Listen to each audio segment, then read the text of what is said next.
Interested in creating dynamic online surveys and forms? Qualtrics makes sophisticated research simple, and it is a great way to measure both student and employee engagement on campus. To get started, log into MyCoyote and locate the Collaborate tile. Click on the Qualtrics tile to launch your account.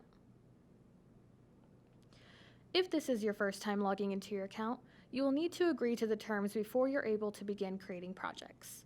Click Agree to proceed. Your Qualtrics homepage, also known as the Projects page, provides easy access to locate projects and commonly used functions, create new projects, and organize your data. If you ever need to navigate back to your homepage, click on the Qualtrics logo in the top left corner or use the Projects link in the top right ribbon. This can be done from any page within Qualtrics. The Contacts area is where you can create distribution lists to send survey invites and reminders directly from Qualtrics, and Actions allows you to convert real-time survey responses into measurable tasks, but both of these areas are more advanced features. Your Qualtrics library is exclusive to you and houses all customized items and templates you have personally created or added and can be used across multiple projects. Your library content is available to you to view, edit, copy, and use in any of your surveys and can easily be organized into folders. There are 4 libraries within the library page. The Survey Library, which stores templates of surveys, blocks, and questions for later copying, editing, or referencing in other projects. The Graphics Library, which stores images you uploaded to Qualtrics that can be used in survey themes, questions, and messages. The Files Library, which stores any non-image files you've uploaded, such as a flyer or resource sheet, that can be used in survey questions and messages. And finally, the Messages Library, which stores all messages used in your surveys, such as invite emails, custom end-of-survey messages, custom validation messages, etc. The Help page provides you with the option to visit the support site, which has a comprehensive library of support and knowledge articles. You can also contact support if you would like a Qualtrics administrator to assist in real time with a specific project or feature, or you can visit the Qualtrics community to connect with other Qualtrics users.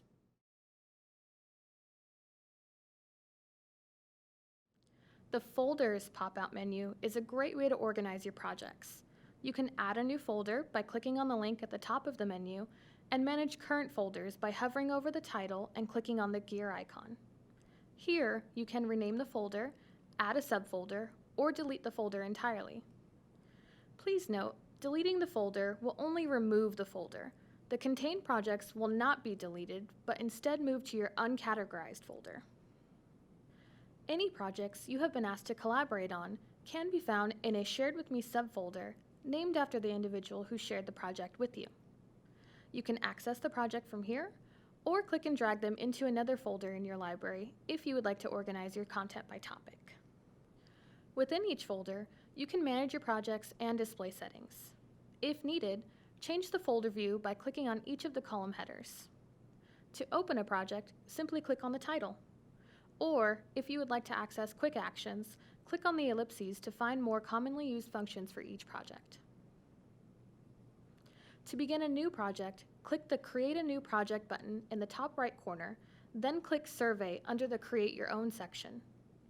You have the option to create the project in one of 4 ways. First, by starting completely from scratch by choosing Blank Project. Second, by making a copy of an existing survey you have already created or have access to by choosing From a Copy. Third, by making a copy of a survey saved in your library by choosing From Library. Or fourth, by uploading a previously exported file of a Qualtrics survey by choosing From a File. For this demo, we will choose Blank Project. Type your project name into the space provided, then click Get Started. A new project has been created and will automatically open to the Survey Editor page. This is where you can build and edit your project. Other pages in the menu ribbon include Actions, which is where you can create events, conditions, and tasks for your project, but these are more advanced operations. Also in the ribbon is Distributions, which is where you can view methods to share your survey with respondents. Lastly are the Data and Analysis and Reports pages, where you can view, analyze, and export your collected responses by use of spreadsheets, reports, and data visualizations. Initially, you will see that a multiple choice question has been inserted into your project in the question editing area. This ensures that your project has at least one question to start with, but can easily be changed to a different question type or style. Although it is not required, many surveys begin with an introductory message to let your respondents know they have accessed the correct project and to provide them with information needed to complete the survey and any follow-up needed. To change the default multiple choice question to an introductory message, hover over and click on the existing question to display the question editing pane. To view available types and styles, click the drop-down menu under Change Question Type. This menu will display more than a dozen question types, such as multiple choice, matrix table, and text entry, among many others, as well as the styles available for each type. The editing pane will display examples of each type as you scroll over them. To insert the introductory message, choose the descriptive text question type. Notice that the responses are removed from the question and only a text box is visible. Click in the question text box to enter or edit your text. Type simple text in the normal view, or click the Rich Content Editor button to insert special formatting such as changing font types and sizes, applying bold, italics, or bullets, or even add an image. When you are finished inserting your message and formatting, click anywhere outside of the text box to apply the changes. There are a few ways in which you can insert a new question. First, click the Create New Question button displayed directly beneath your current set of questions. The other way would be to hover over any existing question and click the green plus buttons, either above or below the existing question, depending on where you'd like the question added. You can always change the order of questions in the project by clicking on the up or down controls to the left of the question editing area. Please note that respondents will see your questions in the order they appear in the survey editor, regardless of the numerical order in which you created the questions. You can remove questions by clicking the red minus button. Deleted questions will be kept in the Trash, Unused Questions area toward the bottom of your project and can be restored if needed. You may need to collect identifying information depending on whether you'd like your project to be anonymous. This information can be useful if you needed to follow up with your respondents or if you need the info for logic or email triggers. This can be done by inserting a text entry question type with a form style. In the response options, you can insert items such as Coyote ID number, name, and email address. To add additional fields, click in the response text box, then hit Enter on your keyboard. This can also be done by clicking on the plus button under Form Fields in the question editing pane.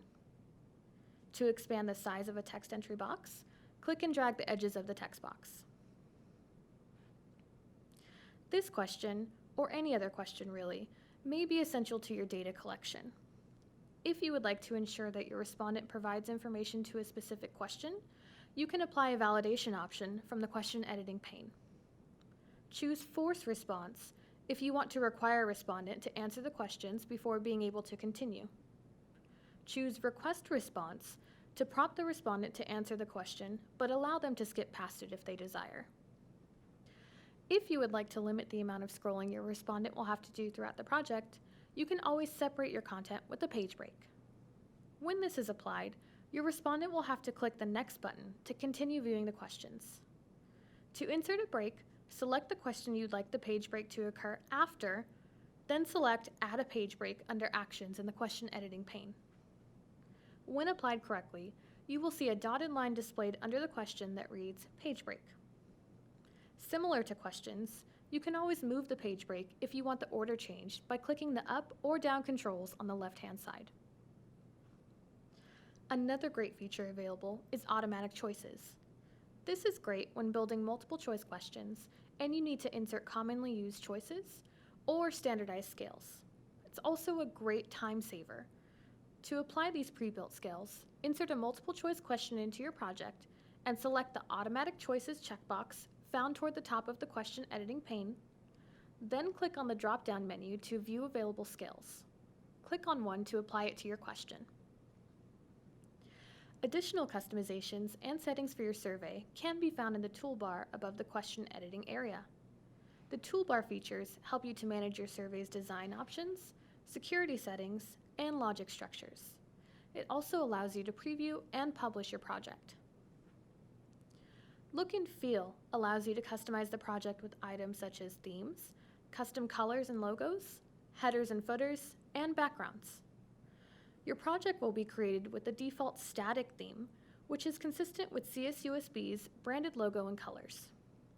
If you choose to keep this static theme or any other static theme, some area of customizations will be grayed out.